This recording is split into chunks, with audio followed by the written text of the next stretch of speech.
Hello, my name is Maurice Washington. I want to welcome everybody to another episode of Executive Talk, those that are here live in our studio audience and also those that are watching us live. In today's episode, we're going to talk about the wilderness of business. Now, for anybody that's been in business for any given amount of time, you guys know it does feel exactly like a wilderness.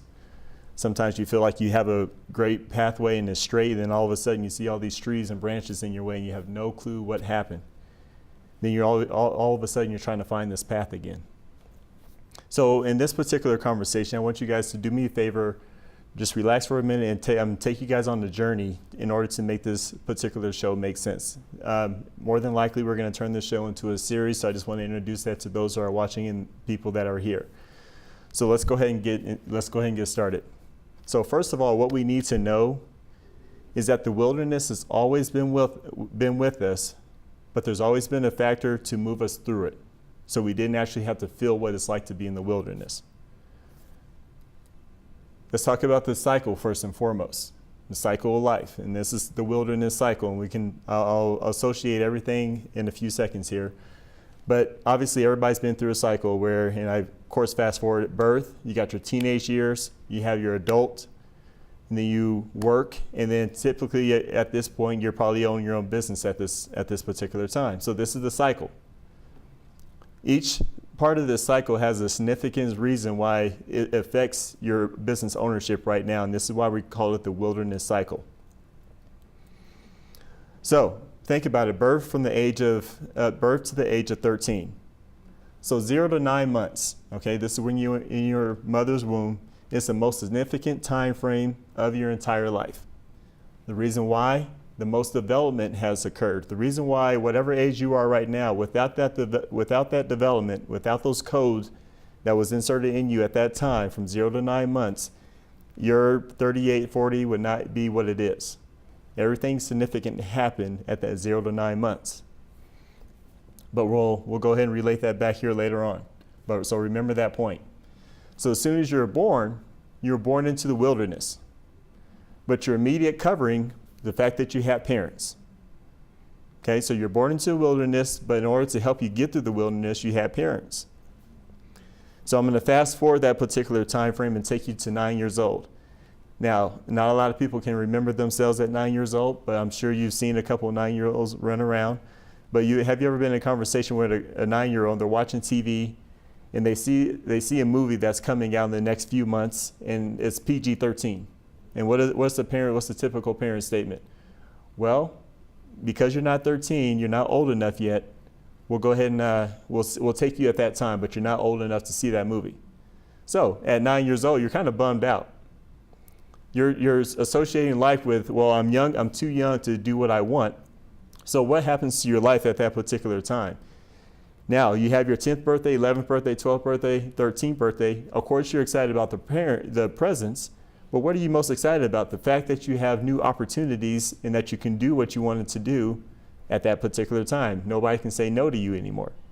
Okay, you're having this mindset shift right now at 9, and you're already looking to age 13, but you still have this covering. So you're still safe to actually have this thought process and think in the future and don't have to worry so much about now. Now, the next part of that cycle, let's take the teenage years. Let's take 13 to 19. These are some of the things that happen to you as a teenager. Your parents can't do anything right. Have you ever had that particular mindset, or you know some teenagers? We'll talk about the teenagers, and you weren't like that. Let's just pretend that you weren't like that way. But your parents can't do anything right at this particular stage in life. But fast forwarding, you can be 14 years old and say, I'm going to do much better than what my parents did. You have no idea what it's like to be an adult at this time, but you already assume that you're going to do much better than what your parents are going to do. The list of don't do's in life, that's all you hear. Yes, you're 14 and you want to do this. No, you really shouldn't do that. No, you really shouldn't do that. No, you really shouldn't do that. So what does that do to you? Part of you is saying, okay, no, but at the same time, you're fast forwarding and say, you know what, I want to get to the age where I can do what I want. I want to make my own decisions. And these are all the things happening while you're still up underneath that covering. You nodded your head, yes. Now, during this time frame in that teenage years, you know what that means. It means, okay, I want to get back to what I'm doing. It's enough so you don't have to hear it anymore. It's enough so you didn't get into trouble. So that's what that looked like in the age of 13 to 19. So again, you're living life under this covering, but you're still, and again, this particular stage is a little bit different because now you're going into a freedom point where you actually have freedom to make the own choices and decisions. So you're still up underneath this covering, so you really haven't felt the effects of the wilderness yet. So now what does adulthood look like? First thing you do to satisfy that is you have your job. You have a few jobs, but you have your job. And what does that job replace? You went from covering from 18, 19 years with your parents. Now, all of a sudden, now you have a job. You still have that same level of covering. Because now that covering, you satisfy that particular portion. Now, the next thing that you want to satisfy, you want to be able to do what you want. So think about it. In your 20s and 30s or whatnot, you go hang out all night, go to work tomorrow, okay? You go hang out Friday, Saturday, Sunday. Monday, you're a little bit tired. You know, you've had those moments during those years, but you can still kind of do what you want, and you have this covering of the job. You don't really have a lot going on. Another decision that you're able to make is you go and get married, because one of the things that you want to satisfy as well is that you're going to do better than what your parents did. So you go and get married. Okay, you have kids, you have et cetera. You have this setting of what you had already imagined when you're 14, 15, underneath the covering. Now, what does your job look like to you? It's the same. These statements are going to be the same as they were when you were talking to your parents. They really don't know what they're talking about. My boss has no clue what they're talking about. I can't believe they're in management. There's no way, if they can be in management, I should be in management. No one listens to me. I kept telling them this is how you get it done, but nobody listened to me. I don't know what this is. You're watching yourself while you have your job, you're watching your boss take vacations and you're stuck working all the time. These are all motivators for because again, we talked about in the age 13 and 19, you're looking at your parents and you're saying, even at that age, I'm going to do better when I'm this certain age. It's the same thing that's happening right now. The same type of conversation is already happening up underneath the covering of that job that you're in. Now, with the workforce, you know, everybody's different. Everybody has been in the workforce for X or Y, Z amount of years. I mean, some people 10 years until they got their own business. Some people never have their own business. Everybody's across the board. But let's say somebody's been in the workforce for 15 years. So 15 years means a lot. You don't know how much 15 years in the workforce means until you open up your own business. Because that 15 years has altered your perception. What is altered? Let's think about it like this. You start to manage people. Say about 4 or 5 years into it, you get to a position where they say, you know what, John, you've been doing a wonderful job. I want you to start managing these people. You have a level of influence. You're starting to get introduced to an influence that you didn't have before. So once you start introducing a new skill set, you start managing 5 people and you're able to kind of work things out, you have a skill set that's being introduced to you. Now let's say you're on that company again for another 4 or 5 years and they say, you know what, your skill set is so good, we want to make you the VP of the marketing department. Then you're saying, you know what, this degree, it worked out for me. I'm the VP of the marketing department. I have a team of 20 now. When I make decisions, okay, you remember, your management skills are introduced to you. You're a nice person. People like me. You see interaction in the team environment. These are all the things that are starting to be introduced to you. I've always increased sales based off my performance, and you see it on resumes all the time. You take your resume to another company. You know, when I was working with XYZ company, I was able to increase sales from $100,000 to $1 million year after year, and that's my performance. This is how it's able to alter your perception. Before we go into this slide, remember this. When you were working with that company, there is a financial backing to where whenever you're able to make a decision that impacted the company and made them $1 million, they had a financial backing in that job that was able to see that decision through quick. So you had an opportunity to see a speed of a decision making, but one thing we forget is the fact that there was a financial backing in order to move it. Now, the truths about your life actually start to come up. So now you have the job, relationship, you have kids, dogs, cars. Now, sometimes these things are here to protect you from you. Now, let me preface that statement. When you have money, and I'm talking to business owners specifically, when you have money, you can have all these things and nobody can question your ethics.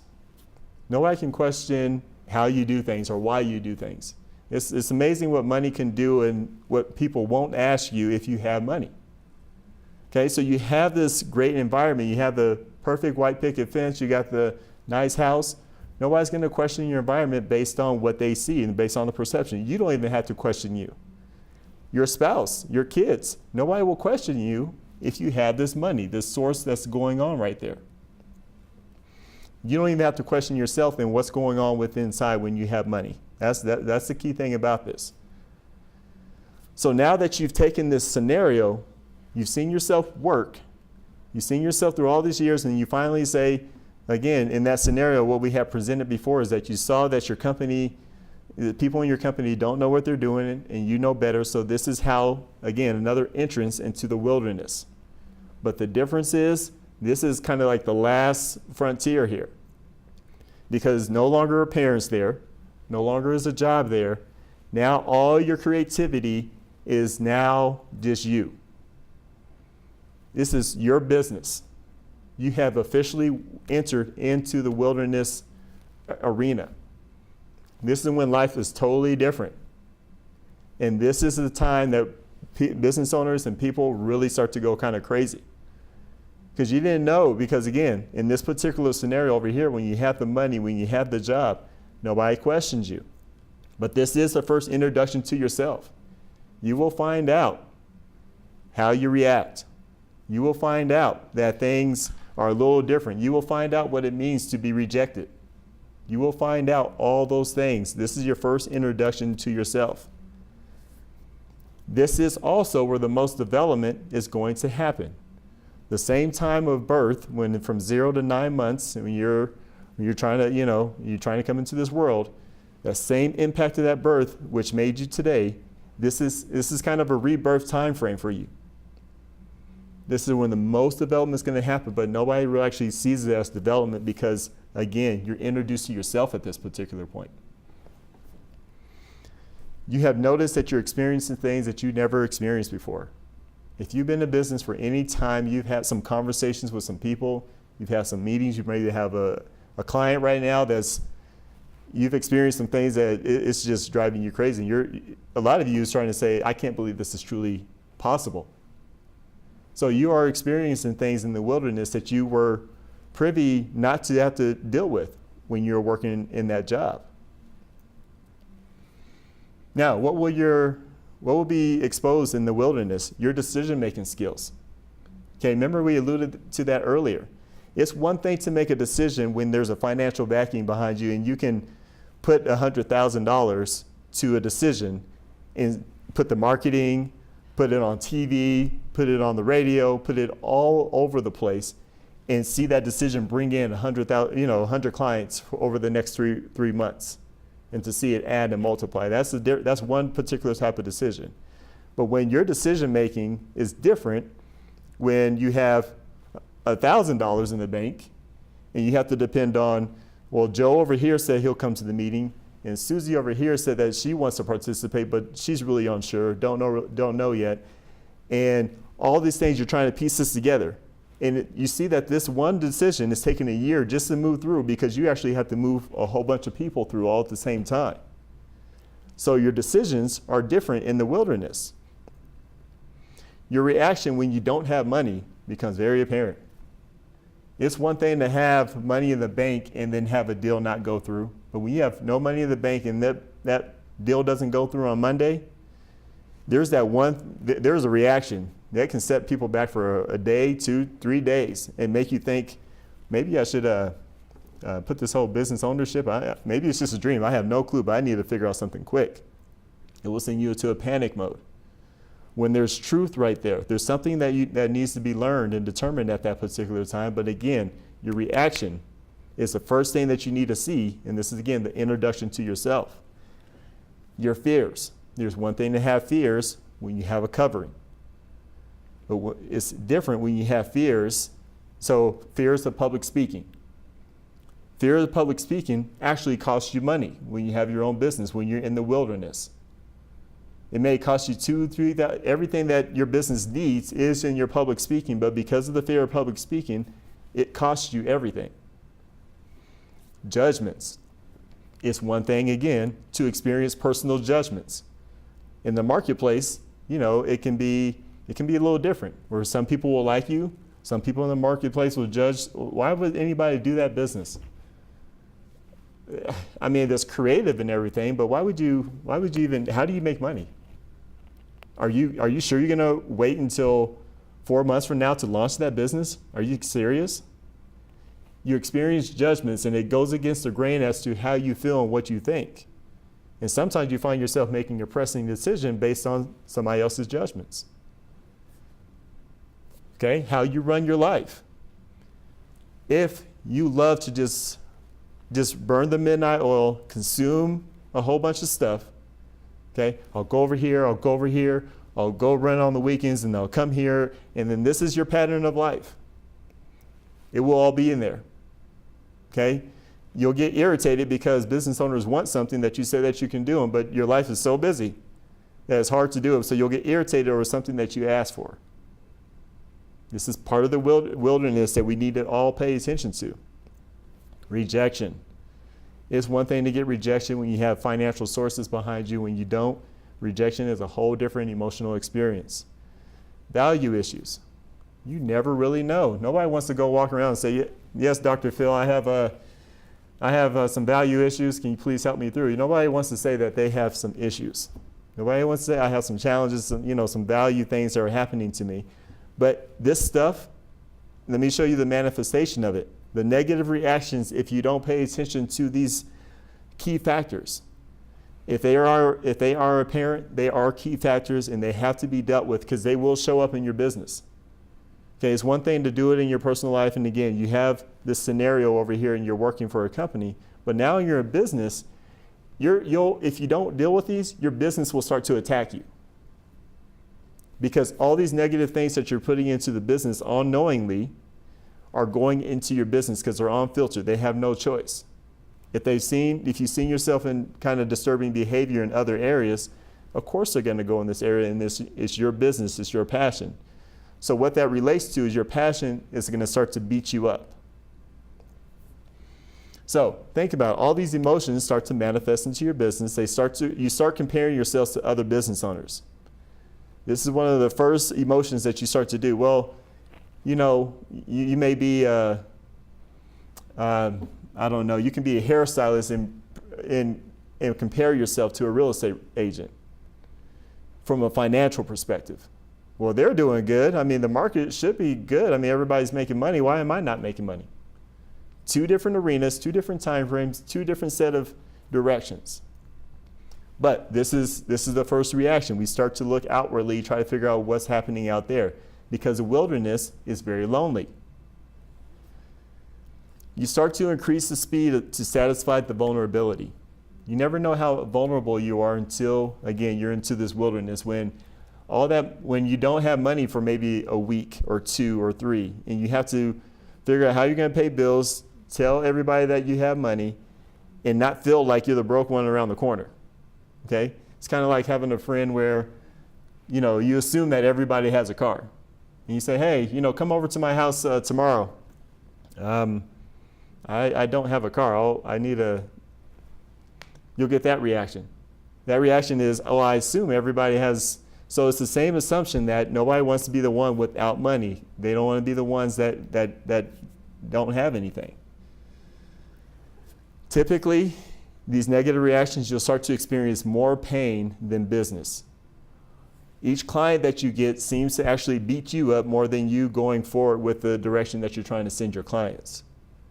It's a manifestation that's happening again because this wilderness is weird. And there is a specific way that we have to actually look at it, and we'll talk about it in the next slide. When your business starts to wear you out, when you get tired, and when you look at your calendar, so there's one area of being tired of, hey, guess what?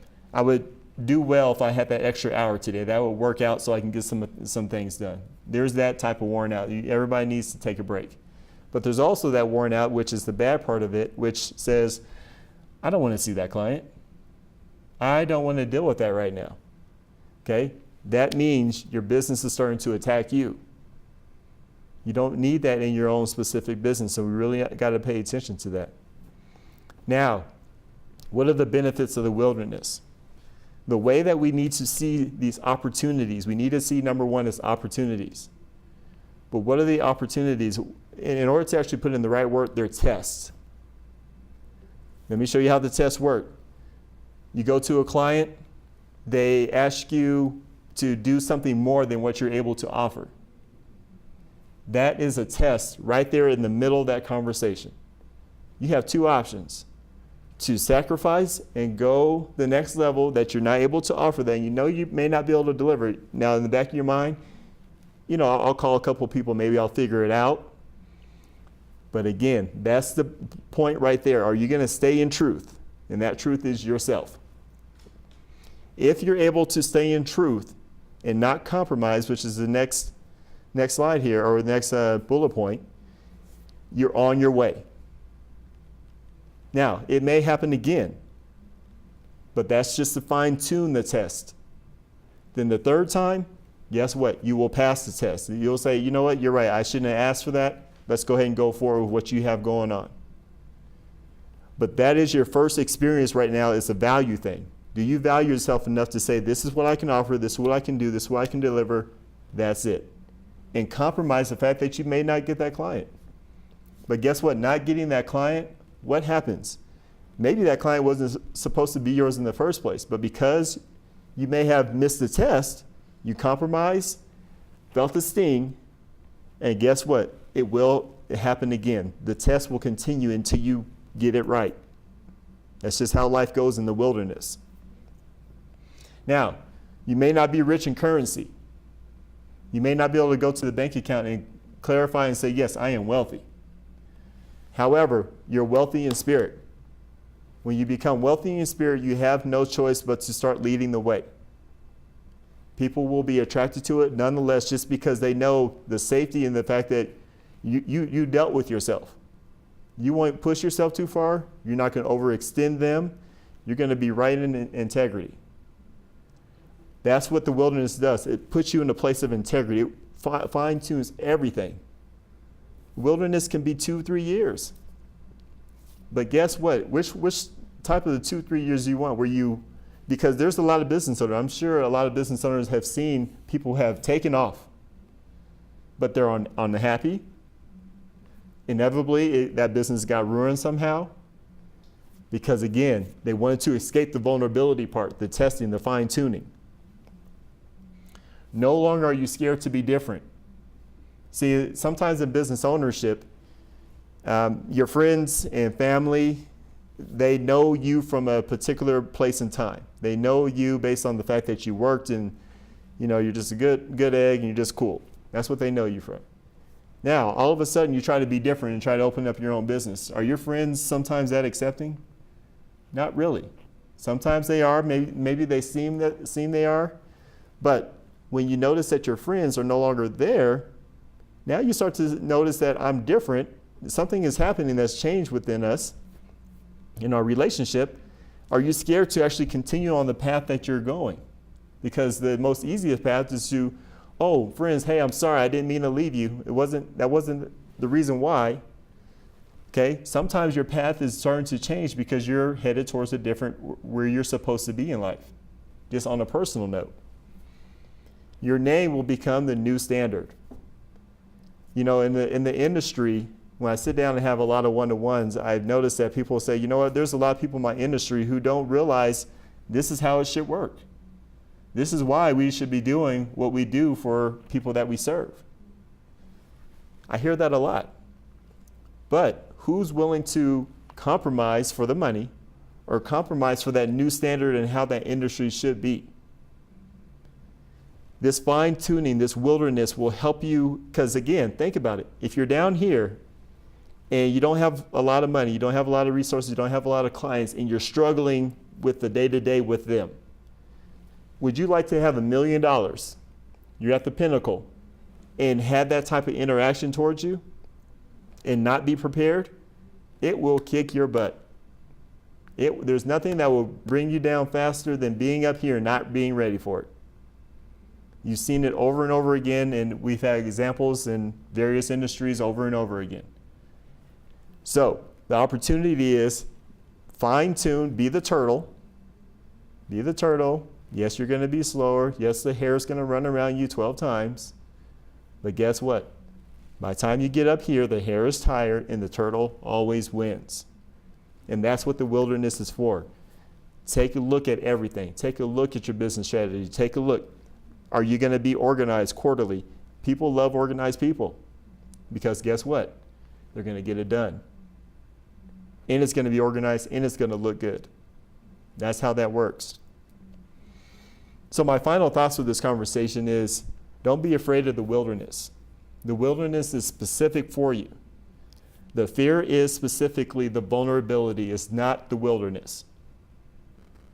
This is the first time in your life, again, if you guys take that, and that's why I wanted to show that journey, because you've been disconnected from yourself because you've always had a covering for however many years it's taken you to have your business. And this is actually the first introduction, the first time you get to see who you are.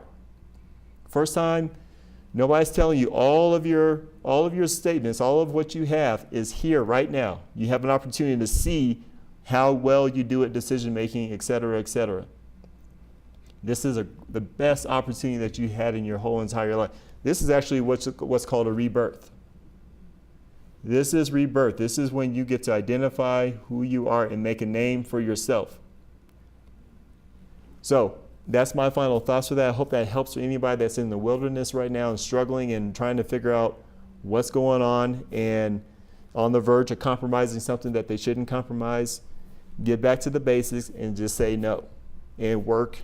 Keep on working steady pace.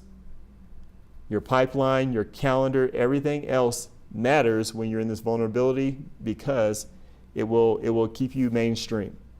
I want to introduce everybody to the Facebook page under Executive Talk, LinkedIn, find me, also Instagram, Twitter, and also YouTube to follow the conversations and see anything else within our library of information that can help you move forward in your business. But in the meantime, I have to get back to work. You guys have a great day.